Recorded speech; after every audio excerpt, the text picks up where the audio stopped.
Welcome to the Battle Frontier Research Lab. Here, Pokemon are not caught or bred, they are created. Using genetically modified Pokemon, we research and develop teams optimized for the Battle Frontier. These Pokemon will never receive any awards, they were created only to be analyzed. Some trainers might consider this unethical, however we call it research.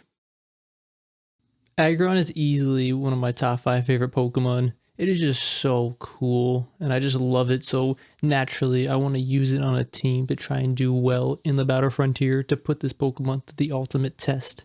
On my actual Gen 3 save files, I have 4 Aggrons built right now that I had tried to make work in the Frontier, and I've had limited success, although I've had a lot of fun.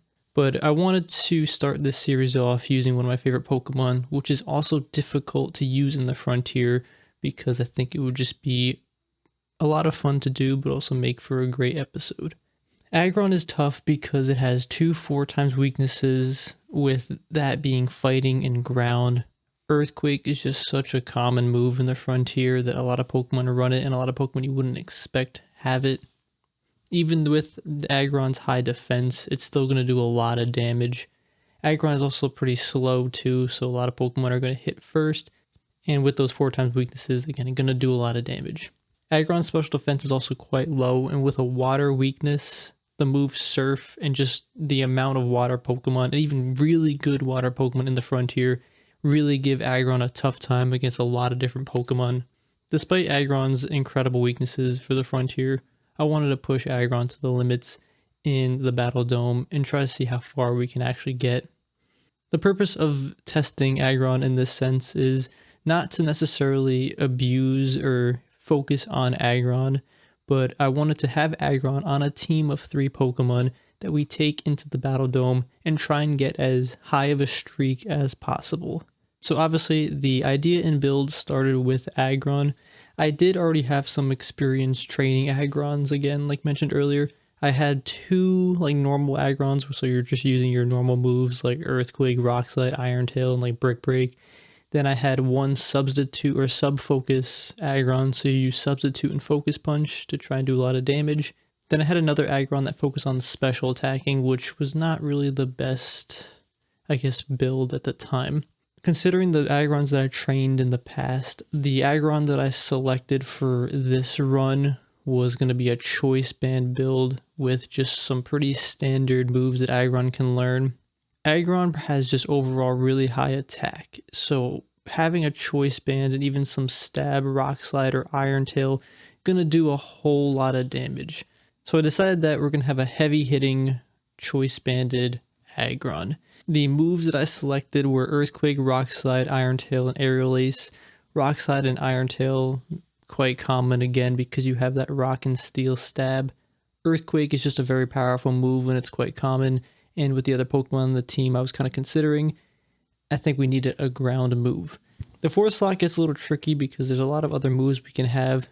The ones that I was considering was Aerial Ace, Brick Break, and even Thunder Wave. Ultimately, I went with Aerial Ace because I really wanted a move that just doesn't miss, and there's so many Pokemon that spam double team, and even have Bright Powder and things like that, that I just wanted to be able to hit those Pokemon. And having Aerial Ace on a choice banded Pokemon is just nice because you're getting that additional damage, because Aerial Ace does lack that base damage. For the nature, kind of obvious again, I went with Adamant because I want to increase the attack, hit as hard as we can, and special attack doesn't really matter. For the ability, we chose Sturdy because again, Rockhead not really going to do anything in this situation. For the IVs, we pretty much injected 31 IVs all around, except for special attack I put 0 just because why not? But I wanted to make this Pokemon as strong as possible to really see if we were to breed almost a perfect Aggron, how well could we do? So 31 IVs all around except for in special attack. For the EVs, we did a 252 in HP, 252 in attack, and 4 in special defense. This kind of gives us, again, the most hitting punch with the attack, but then the survivability with the HP. I didn't feel like I needed to put any points in speed because Aggron is already quite slow. So there isn't many Pokemon we're going to be outspeeding to begin with. For the 4 in special defense, I just figured that having any little bit of extra special defense survivability would help us in some way. Aggron's base defense is already off the charts, no sense in putting it there. that pretty much wraps up the Aggron build. And again, this is only like the first iteration of this Pokemon. I do already have a couple other injected into this save file, but this is the one that we're going to be testing for this trial. The next Pokemon I chose was Gengar. So Gengar in the BattleDome is already really strong because of its fast or high speed, its very high special attack, the amount of different variety of special attacking moves it can learn, and the fact that it also can learn Destiny Bond, which is so strong for the BattleDome. But some of the best things that Gengar offers in relation to Aggron is that it's a ghost type with levitate.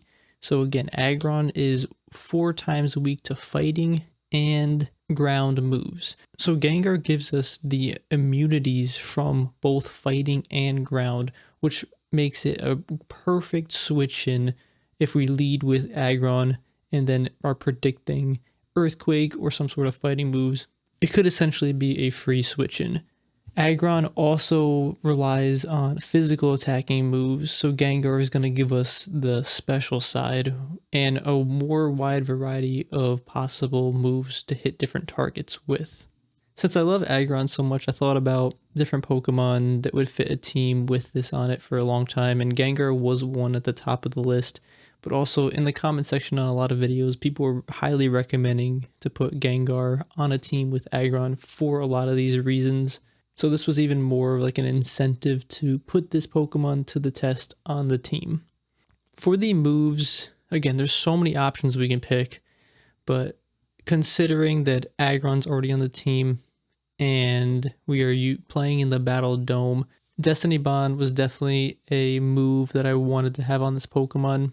If Gengar can take out that first Pokemon in the match and then use Destiny Bond and then the other Pokemon kills it, like you just win that round. So it's just such a good move. Highly recommend trying it out. The next move I decided to pick was Giga Drain. Giga Drain is going to allow us to really hit things like Swampert and like Wishcash, any of the groundwater Pokemon, which we see a lot of when we play Gengar or when we play Aggron. At least I see a lot of them because again, Aggron is so weak to those Pokemon because you're getting the 2x super effectiveness with Surf that those Pokemon usually have, which is lethal against Aggron since it has no special attack. But also, if it hits it with Earthquake, it has that 4x weakness. So those Pokemon you see a lot of. Giga Drain really handles that, and with Gengar having Levitate, it's just even better of a situation. So Giga Drain and Destiny Bond, 2 moves. I chose Psychic and Thunderbolt for the next moves. I've seen a lot of people run Thunderbolt and like Fire Punch or Ice Punch on Gengar. And again, there's a lot of good and bad reasons to pick either move. But for Psychic specifically, because Aggron has that 4x weakness to fighting, we're going to probably see a lot more, or I anticipated we were going to see a lot more fighting types. Now, if I switch from Aggron into Gengar, then not only is the fighting Pokemon not going to be able to hit, but also we can follow up with the Psychic, which is going to be 2x super effective. And we usually will outspeed those Pokemon anyway. So Psychic seemed to be a good move for this Pokemon. And lastly, I chose Thunderbolt just because it's just such a strong move. And Gyarados is always a problem too, but also just having another move against water types, which I'm anticipating we will see a lot of. So overall, Gengar is just going to be that Pokemon to get in there, hit the water Pokemon or fighting types that Aggron's going to be weak to, and then potentially Destiny Bond itself to get another free kill. For the nature, I chose Timid because I wanted this to be as fast as possible, and this build also kind of mimics a Gengar build that I already have, which is nice. And for the item, I chose Lumberry just because Gengar is already so powerful, but what really is going to cripple it is something like Confuse Ray or like a Swag, just something where it's going to get confused or paralyzed. So being able to heal itself from any status move is just so valuable. And also, if we do switch into Gengar from another Pokemon, and we do get hit with one of those moves, it's essentially like another free switch in. For the IVs, I pretty much put 31 all around just to see how good of a Pokemon again this could be. I did put 0 in attack, but I mean it doesn't really matter. We're not going to be using the attack anyway. For the EVs, we did 252 special attack, 252 in speed, and then 4 in HP. Again, pretty standard. We want it to hit hard, hit fast, and then just do the remainder put into HP. The last Pokemon I put a lot more thought into because it wasn't as obvious Gengar offers such a perfect switch in that covered Aggron's weaknesses in fighting and ground, but also even potentially the water because of the moves Gengar had. But Gengar is squishy. So I kind of wanted a Pokemon that could handle something like Suicune or just some other Pokemon that would give Aggron trouble that was probably a water type. So naturally, I looked through the water absorb Pokemon because what better way to disrupt water Pokemon than with water absorb? So what water absorb does is if that Pokemon gets hit with a water type move, it will heal by 25% of that damage. So going down the list, just some considerations. I had Vaporeon, Politoed, Poliwrath, and Lapras. Now Lapras was my number one pick because I just love Lapras. It's really cool. But I didn't pick Lapras because it overlaps a fighting weakness with Aggron, so that I just did not want to have any really overlapping weaknesses. Kind of cutting a little bit to the chase, I ultimately decided on Vaporeon because it offered that bulk that I was looking for with also a lot of great, I guess, fitting moves for the team. Overall, Gengar is pretty squishy to switch into. So I wanted something that I can also feel comfortable switching into from Aggron if I didn't necessarily want to use something or use Gengar in like some of those situations. So the moves that I picked on Vaporeon were Surf, Ice Beam, Toxic, and Protect. The Surf's pretty standard. You're going to get that Stab, Water, and the Ice Beam also kind of is somewhat standard as well. We're going to be able to hit the dragon types really nicely, which again, this team at this point didn't really have a great answer to. I think just having, from my experience, having just some ice move on the team so valuable because you're definitely going to see the Salamances and the Dragonites pretty much inevitable, even like Flygon, and having an answer to those is pretty important. Toxic and Protect, I had these two moves, I had a lot of different considerations, but ultimately I wanted to, again, make Vaporeon a little bit bulky. And because I decided to run the leftovers on it, it kind of entices me to run Protect because essentially you can just use Protect every other turn and you're just healing so much more from the leftovers. So Protect with leftovers is just such a good combination. And then I thought about Toxic because there are just some Pokemon that we're going to want to stall out, Wobbuffet, maybe even Suicune. I think I did this like one time. Even though Suicune and some other Pokemon can have rest, still having the ability to use Toxic on something I just think is really valuable. And so combining that Toxic Protect with leftovers on a bulky Pokemon, especially with Water Absorb, to me is a great way to handle a lot of different Pokemon, but even more importantly, like these super annoying water Pokemon that I just despise. I was heavily considering like Haze on Vaporeon because it's just so nice to be able to, reset a Snorlax or even like just some other double teaming spammer like Ludicolo. But I think Haze is just better probably for Battle Tower when things like set up more. And I think in the Dome, it doesn't feel like people set up as much just because it's a 2v2, not a 3v3. So Haze was a consideration. Also like Sand Attack too was another one. But ultimately, I think these were the moves that I considered and used for this team. For the actual build though, I chose a modest nature because I wanted it to still be able to hit hard. I like tanky Pokemon, and Vaporeon is somewhat tanky, but we need it to be able to hit things pretty hard. And want to make sure we're kind of like one-shotting the dragon Pokemon and just doing enough damage. Vaporeon already has a lot of HP and can survive a lot of things, so I didn't want to make it bulkier than it had to be. Then again, for the ability, we chose the Water Absorb so we can really punish the water Pokemon. For the IVs, kind of again, 31 all around, just giving ourselves the best chance of doing really well to see how far this team could go. For the EVs, 252 in HP, 252 in special attack, and then 4 in special defense. Again, I want to hit hard, I want to survive, and then I chose the special defense specifically a little bit more because of the grass and electric weakness. So as for the 3 Pokemon, this is what we got. before doing any games, I already had a good idea, or had an idea of what this team maybe would be good and bad at. I knew Destiny Bond on Gengar would be absolutely crazy, and I wanted to abuse that with how fast Gengar is too. I never used Vaporeon before, but I knew it was going to be pretty bulky, and I thought we were going to be able to handle a lot of the dragon types as well pretty well. But I didn't anticipate, it would one-shot every single dragon type with the Ice Beam. I knew Aggron was going to be super weak to Surf. It just dies immediately. I also knew we'd probably see a lot of Swamperts and just water Pokemon in general, so I had to go in there pretty prepared. So for the actual results, again, I'm gonna summarize just kind of how we did, and then go into some of the specific matchups. But so I did a total of 10 runs. All of the runs we started at round 5, so we were able to face the Tucker Silver every single time. So out of the 10 runs, on run 9, I actually got to round 17, which was crazy. Like, I've never even gotten that high anywhere close before.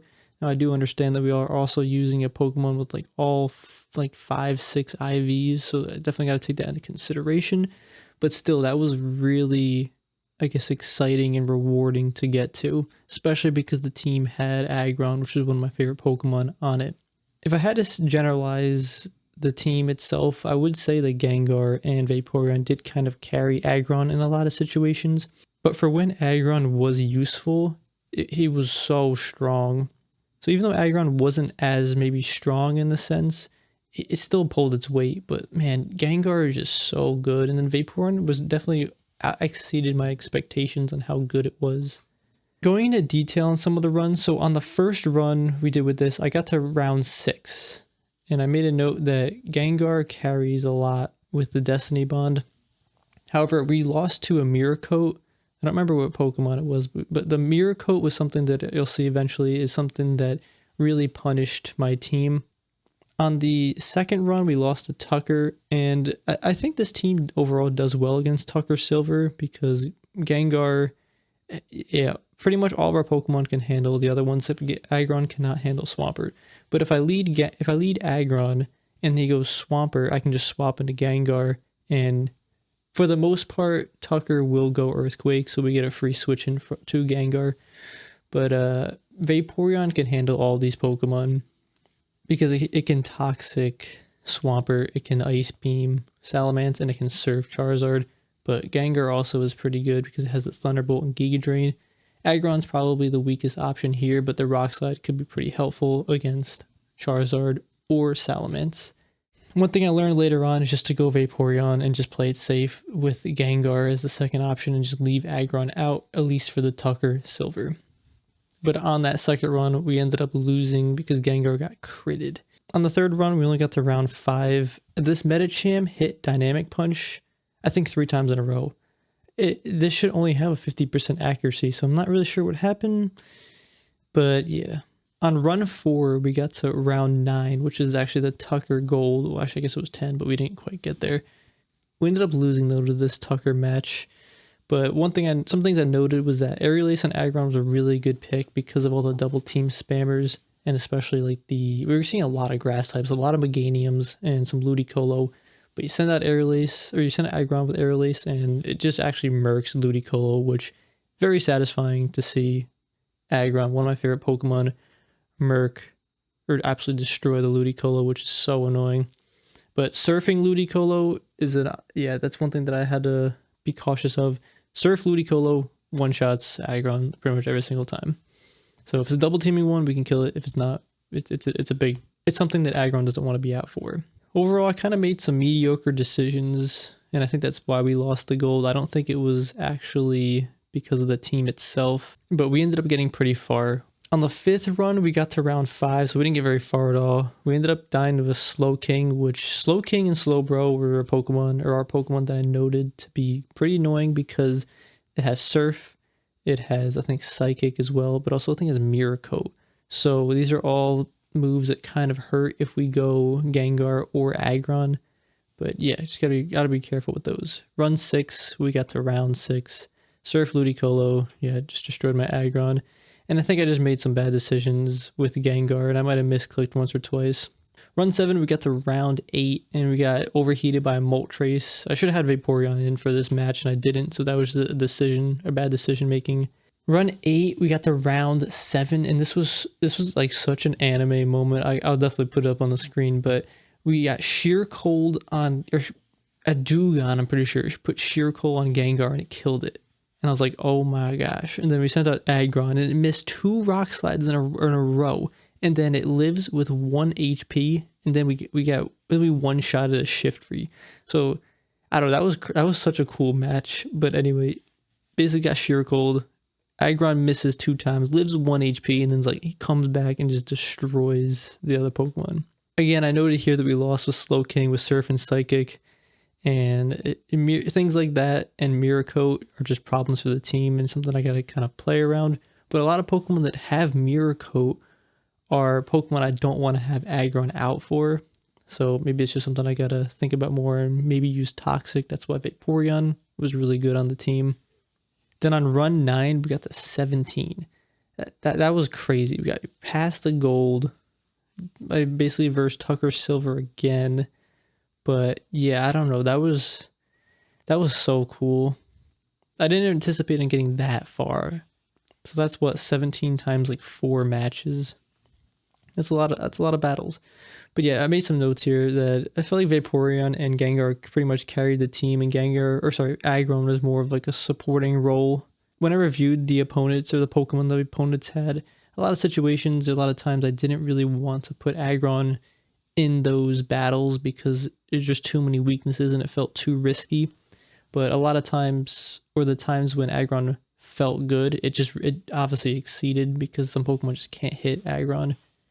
But again, there are a lot of Pokemon that do damage, and you don't want to put Aggron in those situations. There was a really tough match against a Suicune and a Registeel. Oh yeah, up in these high rounds too, there were so many legendaries. It was getting so spooky, but it gave me a lot of good experience like playing against those Pokemon because it's something that I haven't done that much like in the past because I haven't just gotten that high. But yeah, that was pretty good. But there was one match too where Aggron 2v1 a Registeel and Regirock. I think we just spammed Earthquake. Did really well. I think it also tanked an Earthquake from one of those Pokemon pretty nicely as well. So Aggron can hold itself, it's just can't get hit with a Surf. Some other Pokemon that I was facing that I was noticing that were giving us problems were really sneaky Pokemon or unexpected Pokemon that had Shadow Ball. So some Pokemon that I noted were Crobat, Gramble, and Exploud. And these are Pokemon that maybe I just left Gengar in with, or I swapped out of Gramble from Aggron because I got intimidated and I wasn't going to do that much damage. And sometimes I think Gramble can run Brick Break too, but I would switch out of that, go into Gengar, and it would Shadow Ball, and Gengar would get absolutely destroyed. Crobat too, I thought Gengar would be a good switch in because we have things like Thunderbolt, but it doesn't really make sense. It's just better to use Rock Slide or something like that. And again, I noted Slowking and Slowbro pretty annoying because it's got Surf, Psychic, and Mirror Coat. We ended up losing this round on round 17 to a Heracross. It just bulked up too many times, and I decided to swap from Aggron into Vaporeon because I didn't want to get hit with like a Brick Break, and I forgot exactly what move I had on locked in the choice band. I think it was Earthquake, but I probably should just stayed in and hit it with the Earthquake and just, I don't know. Again, looking in hindsight, I just didn't want to get Brick Breaked and lose the Aggron, but at the same time, it probably should have just done that. But yeah, that Heracross did so much damage. And then I ran it one more time. So on the 10th run, I got to round 6, didn't get very far. This Jolteon hit us with just so many Thunderbolts, and it paralyzed all my Pokemon, and then I ended up missing too many times, and we just lost. So lost to a Thunderbolting Jolteon. For the general weaknesses of this team, it didn't feel like there were obvious ones or obvious weaknesses. Like obviously the things I noted here were Surf on it. Pretty much Surf on any Pokemon destroys Aggron, but I kind of know that. Slowking, Slowbro, specific Pokemon were annoying because of the moveset it can have. And I think in general, just anything with Mirror Coat or bulky water types with Mirror Coat are problems. and then just Shadow Ball Pokemon because they're just unexpected, or you don't think they would be running it. But other than that, like those 3-4 things, you can play around them, and I think that's why I got pretty far in the 9th run, getting to round 17. Again, every team has its weaknesses, but it didn't feel like anything was glaring enough where I needed to modify the team in some sense. Some of the really good strengths, though, that I noted was Destiny Bond. It's just so good. It just feels so good being able to like 1v2 or have a Gengar just destroy anything. The team feels good against Tucker Silver and Gold, and the switch-ins just feel great from Aggron to Gengar, or Vaporeon to Gengar. I mean, they're not perfect, but they overall feel pretty good, at least how I was doing so. Overall, I consider this team to be like a huge success. Like, again, getting to round 17 with Aggron, that is so cool. And we were able to get to the gold essentially twice. So some of my plans moving forward with this specific team and set are, I want to kind of reattempt this team in the dome using 15 IVs all around, kind of getting a more real, maybe even 10, kind of getting a more realistic, I guess, build with the team to see how it plays out using lower IVs. I will pick 2 stats though that will have perfect IVs, because if I do train the Pokemon or breed for them, that is how I actually will do it. Like, I will get 2 perfect IVs pretty much and consider it a day. And then 10 to 15 IVs for the other ones, I think, is a pretty like conservative or realistic number on what on average what the Pokemon might have. But I want to see how it plays out with that. But I already do have a 3 IV Gengar that's actually really good with pretty much that exact build in my save file. And I do have a pretty good Aggron as well, although it would be nice to get probably 3 IVs on an Aggron with HP, attack, and special defense, just to make it, extra bulky.